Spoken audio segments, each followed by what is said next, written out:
अनुप्रिया जी, आपने सरकार की उपलब्धियों के बारे में बताया कि प्रधानमंत्री मोदी इतने लोकप्रिय क्यों हैं। बीजेपी के साथ आप 4 बार चुनाव लड़ चुकी हैं। थोड़ा हम लोग और ऑब्जेक्टिव, थोड़ा माइक्रो लेवल पे बात करें तो आप मिर्ज़ापुर के लिए 2 बार आप प्रतिनिधित्व कर रही हैं, दूसरी बार आपका टेन्योर है। मिर्ज़ापुर के लिए 4 बड़ी उपलब्धियां जो आपने मिर्ज़ापुर को आपने दी। आप अपने मंत्रालय की तरफ से कोई 4 उपलब्धियां बताएं जिन उपलब्धियों के आधार पर 2024 में आप बहुत मजबूत दावेदारी पेश करेंगे।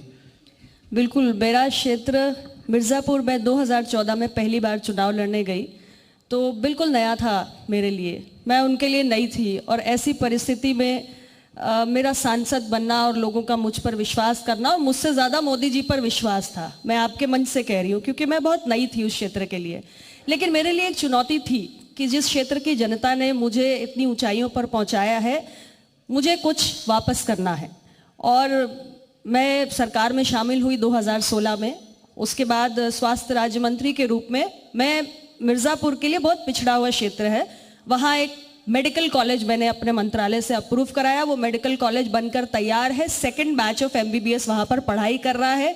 और इस वक्त आप जाकर देखेंगे तो मतलब आपको बहुत अच्छा फील होगा। मिर्ज़ापुर के लोगों ने कभी कल्पना नहीं की थी कि यहाँ पर मेडिकल कॉलेज बनेगा, लेकिन अब सारी सीट्स फुल है, बच्चे वहाँ पढ़ रहे हैं। स्वास्थ्य मंत्री रहते रहते ही मैंने केंद्रीय विद्यालय मिर्ज़ापुर में नहीं था, उसकी भी स्थापना कराई। इसके अलावा जो हमारा नेशनल हाईवे वहाँ से गुजरता है उसकी 4 लेनिंग कराई, और पासपोर्ट ऑफिस हमने वहाँ पे बनवाया। ऐसे बहुत सारे काम हुए। अभी मैं दोबारा से फिर 2021 में वाणिज्य और उद्योग मंत्री के राज्य मंत्री बनी। तो मैंने पहले अपने मंत्रालय को समझा, और हमारा मंत्रालय 2 चीज़ों पर ध्यान दे रहा है। एक तो हम एक्सपोर्ट प्रमोशन कैसे करें, दूसरा हम मैन्युफैक्चरिंग कैसे बढ़ाएं, इंडस्ट्रियल ग्रोथ को हम कैसे सपोर्ट करें। तो जहां तक एक्सपोर्ट्स की बात है, अभी सितंबर महीने में 2 बड़े प्रोजेक्ट्स, एक तो मेरे मिर्ज़ापुर क्षेत्र में चुनार क्षेत्र आता है। चुनार में हमने, क्योंकि ये पूरा कृषि उत्पाद की बेल्ट है, किसान बड़ी संख्या में है, किसान अपना अनाज, धान, गेहूं, सब्जी, फल पैदा करते हैं, लेकिन कहाँ तक पहुँच है? मंडी तक पहुँच है। अगर हम एग्रीकल्चर को एक्सपोर्ट करना शुरू करें तो किसानों की आमदनी भी बढ़ती है, और फॉरेन एक्सचेंज तो हम अर्न करते ही हैं। तो मैंने अपने मिर्ज़ापुर के चुनार में 6 सितंबर को एक एक्सपोर्ट फैसिलिटेशन सेंटर, उसका शिलान्यास करवा दिया है। अभी साल भर में वो बनकर तैयार हो जाएगा। तो किसानों को अपना धान, अनाज, सब्जी, फल जो भी वो पैदा करते हैं, वो उनको वहाँ से बाहर दुनिया के बाजारों में भेजने में सहूलियत होगी। और ये एक इंटीग्रेटेड कॉम्प्लेक्स है जो केवल मिर्ज़ापुर के लिए नहीं, बल्कि ये पूरा जो क्षेत्र है, बनारस, गाजीपुर, चंदौली, भदोई, प्रयागराज, ये पूरा जो लगा हुआ क्षेत्र है, एक्सपोर्ट फैसिलिटेशन सेंटर हमारे पूर्वांचल में कहीं नहीं है। तो ये पूरे क्षेत्र के लिए एक बहुत बड़ी उपलब्धि, एक मील का पत्थर है।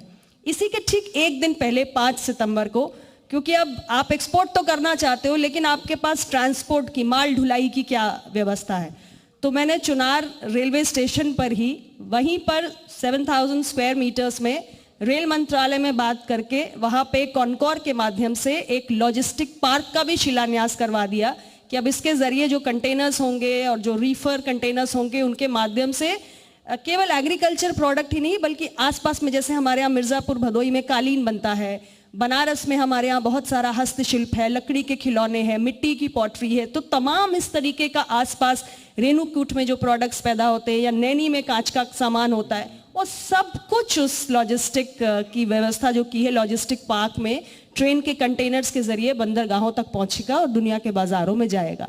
तो ये मेरे कॉन्स्टिट्यूएंसी में हुआ। कल आप बहुत अच्छे मौके पर मुझसे सवाल पूछ रहे हैं। मिर्ज़ापुर में कसरट्टी मोहल्ला है, जहाँ पे हमारे कसेरा समाज के लोग पीतल के पारंपरिक व्यापार में लगे रहते हैं। मेरे मन में ये भाव आया कि अगर हमारे मुरादाबाद से पीतल का हम सामान एक्सपोर्ट कर सकते हैं, तो मिर्ज़ापुर में क्यों ना ऐसा किया जाए। उनको किस तरीके के सपोर्ट की या सुविधाओं की आवश्यकता है। तो कल मैं अपने मंत्रालय के उच्च अधिकारियों को और सारे पीतल व्यवसायियों को और कालीन निर्यातकों को बुला के एक बहुत बड़ी मीटिंग करने जा रही हूँ मिर्ज़ापुर में, जिसमें उनसे एक संवाद होगा, उनकी समस्याओं को समझ के हम अपने मंत्रालय के माध्यम से क्या उनको फैसिलिटेट कर सकते हैं जिससे वो प्रोडक्शन भी बढ़ा सके और एक्सपोर्ट के लायक बन सके। कल ये मिर्ज़ापुर में होने जा रहा है। तो